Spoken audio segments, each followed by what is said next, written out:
Quais são as técnicas que as mães narcisistas se utilizam para manipular os seus filhos e moldar o comportamento deles? Se vocês quiserem saber sobre o tema de hoje, espere o sinal da vinheta.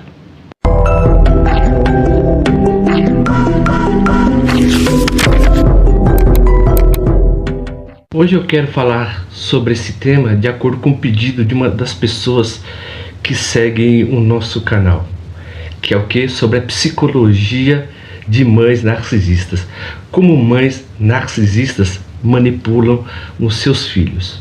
O interessante é que tem um estudo na Espanha, nesse mesmo ano de 2025, que associou a educação severa na infância, por exemplo, como agressão psicológica e física, a traços da tríade sombria, que seria narcisismo, maquiavelismo, psicopatia, e muitas vezes sadismo na vida adulta.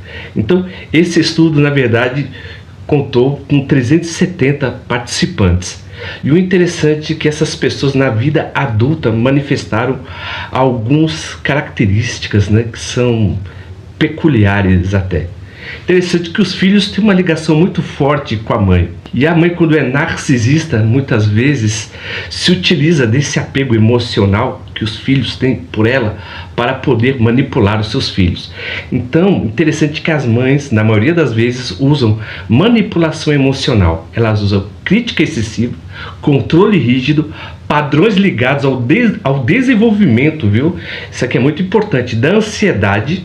Então as mães, quando começam a fazer isso com os filhos, desde criança, essa crítica excessiva, esse controle rígido vai desenvolver nas crianças, isso vai florescer na vida adulta, ansiedade, baixa estima e muitas vezes dificuldades no relacionamento. E isso também vai trazer certos traumas emocionais, que na maioria das vezes são invisíveis, mas só que se manifesta no comportamento das pessoas.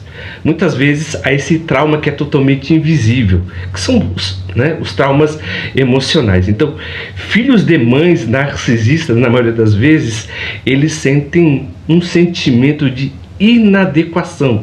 Eles têm a síndrome do impostor, porque por quanto que a mãe disse que o filho não seria nada, não valeria nada nessa vida, a maioria das pessoas, 70% dos casos de estudos clínicos mostram que essas pessoas não conseguem se enquadrar muito bem na sociedade, porque na mente dela já foi formatada uma espécie de perfeição constante e de insatisfação em nunca alcançar aquilo que é pedido, ao limite estabelecido. Mas só que isso foi, na verdade, uma mentalidade que o pai e que a mãe narcisista, tem controle, tem excesso de domínio, não dá nenhum espaço para o filho ser ele mesmo. Então essas pessoas, quando crescem, as crianças quando crescem, eles têm esse problema de socializar entre as pessoas, Então eles vão sentir sentimentos de inadequação, eles vão sentir também síndrome do impostor, e também tem a autoestima totalmente fragilizada.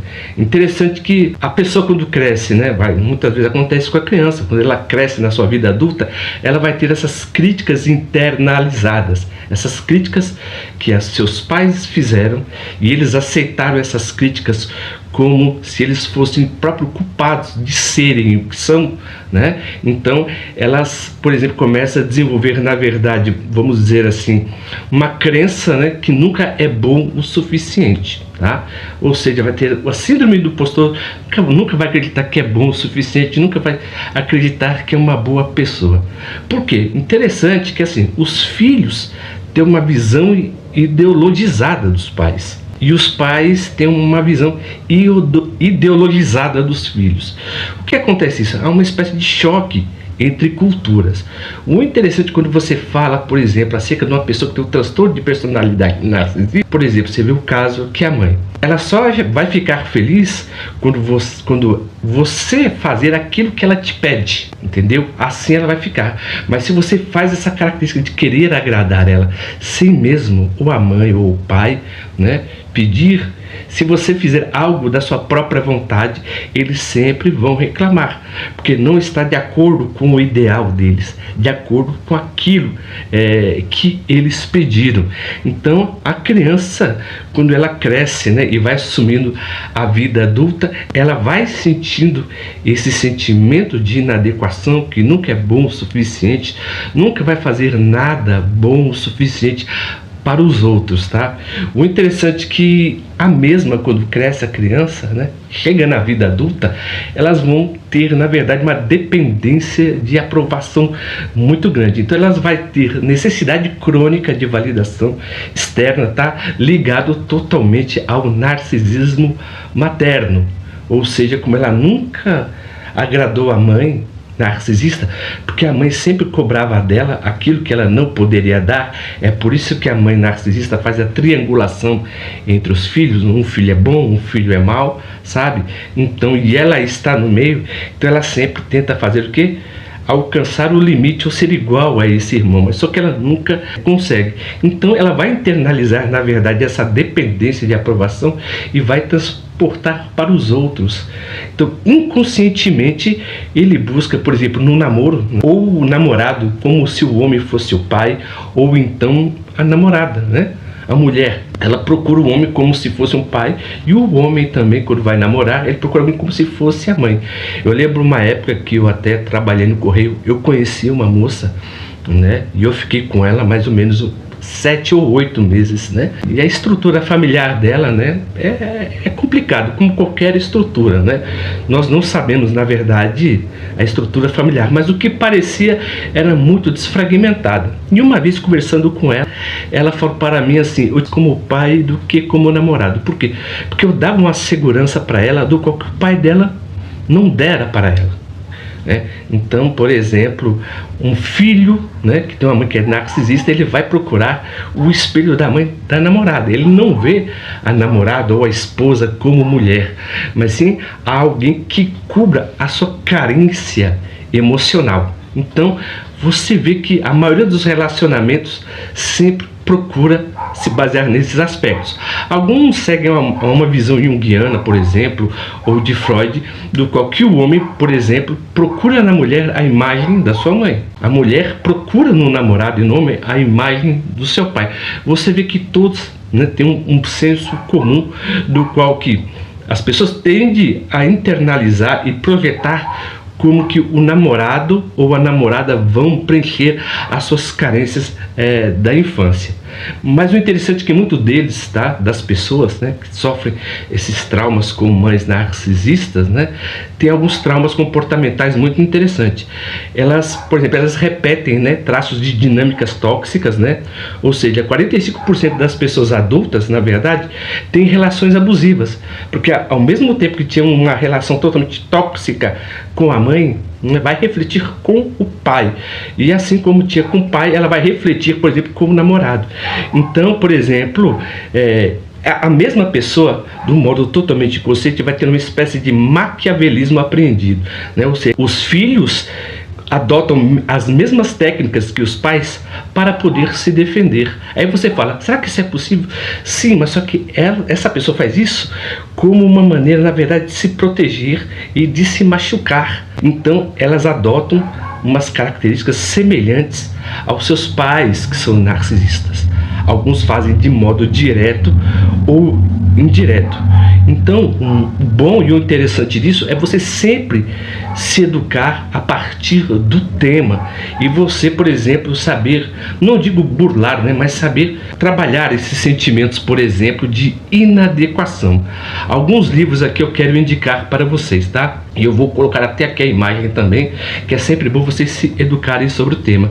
É o livro Mentes Maquiavélicas, de Thomas Bexley. Não sou muito bom, viu, de inglês, viu? Eu falo só um pouquinho, não sou muito bom não.